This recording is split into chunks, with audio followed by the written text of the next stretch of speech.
Sister जी क्या नाम है आपको? इन सिस्टर की टेस्टिमनी कहते हैं कि महीना पहले कहते हैं मेरे ऊपर कोई अचानक से गिर गया था, जिसकी वजह से कहते हैं कि मेरे हाथ के ऊपर चोट लग गई थी। सिस्टर जी बताएं कि आपके कौन से हाथ के ऊपर चोट लगी थी? और सिस्टर कहते हैं कि जब मेरे हाथ के ऊपर अचानक से गिरा तो मेरे हाथ के ऊपर जब चोट लगी तो अचानक कहते उसी टाइम मेरा हाथ सूज गया और कहते हैं कि मेरा घुटना मुड़ नहीं सकता था। तो ये सिस्टर बताते हैं कि मेरा घुटना मुड़ नहीं सकता था, जिसकी वजह से मुझे बहुत ज्यादा प्रॉब्लम होती थी। और कहते हैं कि जैसे मैं चर्च से घर वापस गई तो मुझसे कोई काम नहीं हो रहा था। सिस्टर जी बताएं कि जब आपके घुटने में दर्द भी होती तो आप ऐसे ही सारे काम करते थे? जी मैं ऐसे सारे काम करती थी, ड्यूटी पे भी ऐसे ही जाती थी और लगाती थी तो ठीक जाती थी, जब नहीं लगाती थी तो कुछ नहीं हो रहा था। और ये बताते कि जब मैंने ऑयल लगाना अपने कहते कि हाथ के ऊपर बाजू के ऊपर तो मेरा हाथ ठीक हो जाना, जैसे कहते कि ऑयल उतरना मैंने तो कहते फिर से वो पेन स्टार्ट होना शुरू हो जानी। और इसी से बताते कि पूरा महीना मैंने किसी तरह तकलीफ में कहते पूरा महीना मैंने तकलीफ में गुजारा, ऐसे कहते काम करने कपड़े वगैरह धोने, ऐसे ड्यूटी पर भी जाना, हाथ को कहते कि ऐसे करना तो पेन होनी। और ये कहते कि पेन भी ऐसे अचानक से कहते इतनी ज्यादा अचानक से मेरी दर्द होना शुरू हो जाती थी।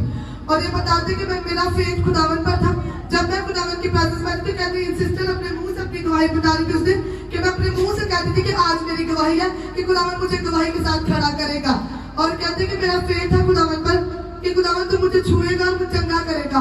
और सिस्टर बताते कि ऐसे मेरी जिंदगी गुजरती पेन बढ़ती जा रही थी, जैसे जैसे दिन गुजरे तो पेन बढ़ती जा रही थी। और अचानक कहते कि मैंने अपने हस्बैंड से शेयर किया तो कहते कि मुझे बन्नी ले गए डॉक्टर के पास, ले गए कि आप डॉक्टर के पास चलो क्योंकि ये जख्म हील नहीं हो रहा था, ये चंगा नहीं हो रहा था, हाथ मुड़ नहीं रहा था, सूज रहा था बहुत ज्यादा।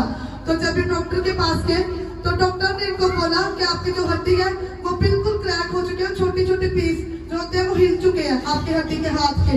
और ये बताते कि डॉक्टर ने पट्टी बांध दी थी, इतनी बड़ी पट्टी कहते डॉक्टर ने मेरे बाजू के ऊपर बांध दी थी। और डॉक्टर ने कहा था कि आपने हाथ को हिलाना नहीं है, हाथ को अपने हफ्ता डेढ़ सीधा ही रखना है। और सिस्टर कहते पिछले हफ्ते जब मैं पिछले संडे मैं डॉक्टर के पास गई थी, लेकिन कहते कि हाथ के ऊपर पट्टी थी लेकिन मेरा आधा हाथ जो था उसके ऊपर मैं अनॉइंटिंग ऑयल अप्लाई करती गई फेथ के साथ। मैंने कोई मेडिसिन यूज नहीं किया था, फेथ के साथ मैं अनॉइंटिंग ऑयल को अप्लाई करती गई। और सिस्टर बताते कि मैंने जो डॉक्टर ने मुझे मुद्दत दी थी हफ्ते डेढ़ के बाद आपने पट्टी को उतारना है, लेकिन बताते कि मैंने परसों ही पट्टी को उतारा। मैंने अपना हाथ कहते कि हिलाकर चेक किया, मैंने सब कुछ चेक करके किया, आज कहते मैं बिल्कुल हील हूं, कोई पेन नहीं। पहले करने में आपको तकलीफ होती थी, आप देख सकते कि आप बिल्कुल सारा हम बाजू हील हो चुका है। यहाँ पर डॉक्टर ने बोला था कि आपकी सारी हड्डियां जो खिसक चुकी है वो हिल चुकी है, लेकिन डॉक्टर जीसस ने इनकी हड्डियों को जोड़ा, आज आपकी सारी बिल्कुल हील है।